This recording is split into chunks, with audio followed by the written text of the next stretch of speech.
Bagaimana sih membedakan praktek antara penjualan langsung yang benar dengan perusahaan money game?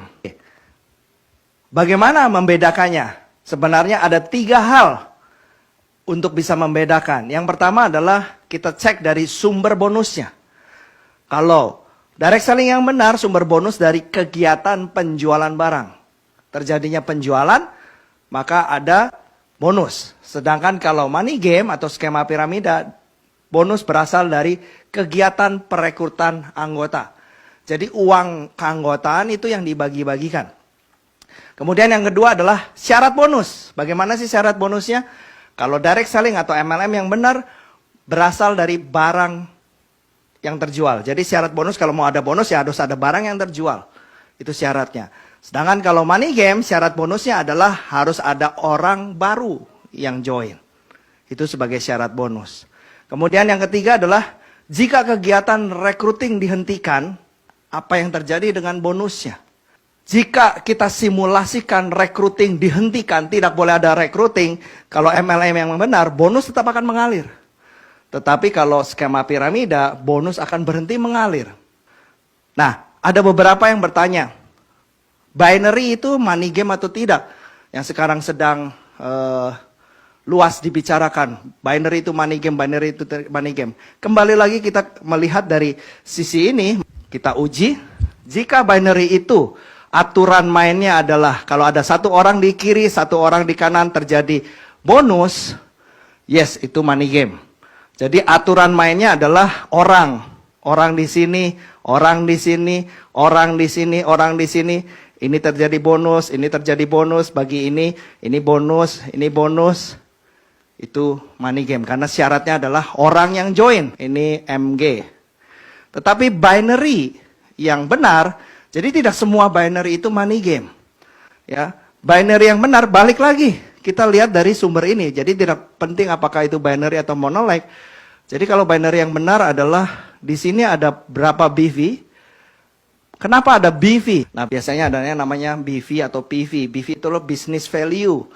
Itu untuk mendefinisikan suatu nilai omset rupiah. Contoh ya misalnya 1 juta itu adalah 1000 BV, maka poinnya kandungannya adalah 1 BV sama dengan 1000. Jadi misalnya aturan mainnya di sini setiap ada 100 BV ada bonus katakan ya 100 BV katakan bonusnya 20.000 misalnya ya.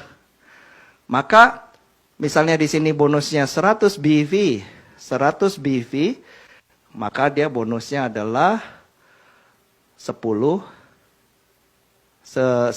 dibagi 100 dikali 20.000.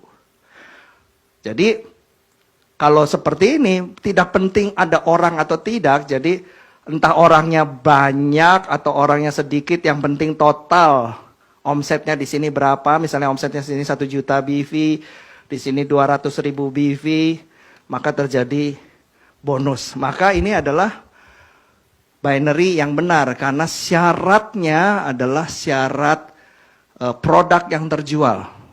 Sehingga kalau recruiting dihentikan tetapi produk tetap terjual, bonus tetap berjalan.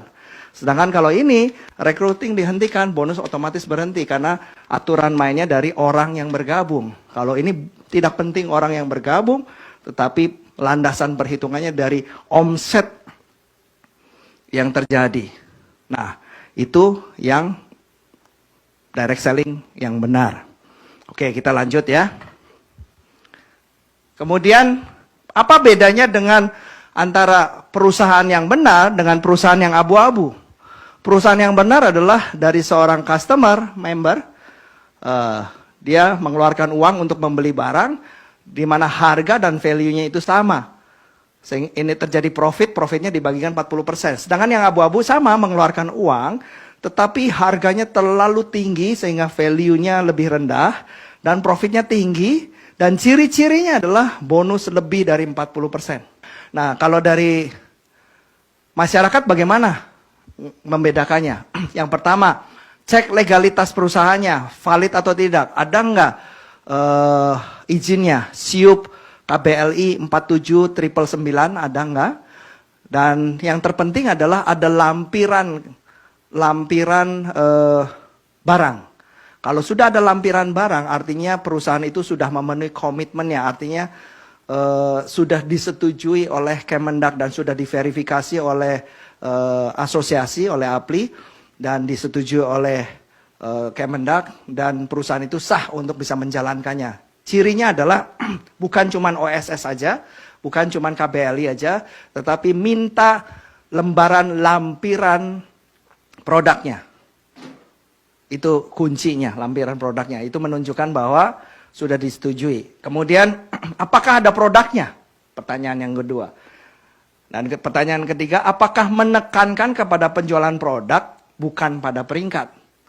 Menekankannya penjualan produk atau peringkat. Apakah komisinya dibayarkan berdasarkan penjualan produk, bukan pada jumlah pendaftaran atau recruiting. Nah, itu yang harus dipastikan. Syaratnya tadi recruiting atau penjualan produk. Yang berikutnya adalah apakah peserta masih menghasilkan uang jika recruiting dihentikan. Jadi Bapak Ibu bisa ngecek kalau saya nggak rekrut lagi atau misalnya di dalam jaringan saya tidak terjadi orang baru, apakah bonus masih keluar. Kalau nggak keluar berarti itu money game. Ya kalau keluar ya itu yang benar. Tapi kalau keluar tapi sedikit jadi lebih kecil, artinya itu abu-abu. Kemudian apakah ada kebijakan pengembalian produk yang rasional? Jadi semua perusahaan direct selling atau MLM itu wajib memiliki kebijakan produk kembali. Apakah ada atau tidak? Kemudian apakah produk memiliki nilai pasar yang wajar? Tadi untuk bisa membedakan mana yang abu-abu atau yang tidak, produknya harganya mahal. Apakah ada alasan untuk membeli barang? Jadi orang bergabung itu karena memang produknya atau karena opportunity-nya. Kalau lebih karena opportunity-nya dan produknya susah dijual karena terlalu mahal, itu juga hati-hati ya. Jadi kalau 1, 2, 3, 4, 5, 6, 7, 8 pertanyaan ini jawabannya semuanya iya, maka perusahaan itu bisa dipercaya. Tetapi kalau ada satu saja jawabannya tidak, kemungkinan besar bentuk penipuan sistem piramida. Mudah kan?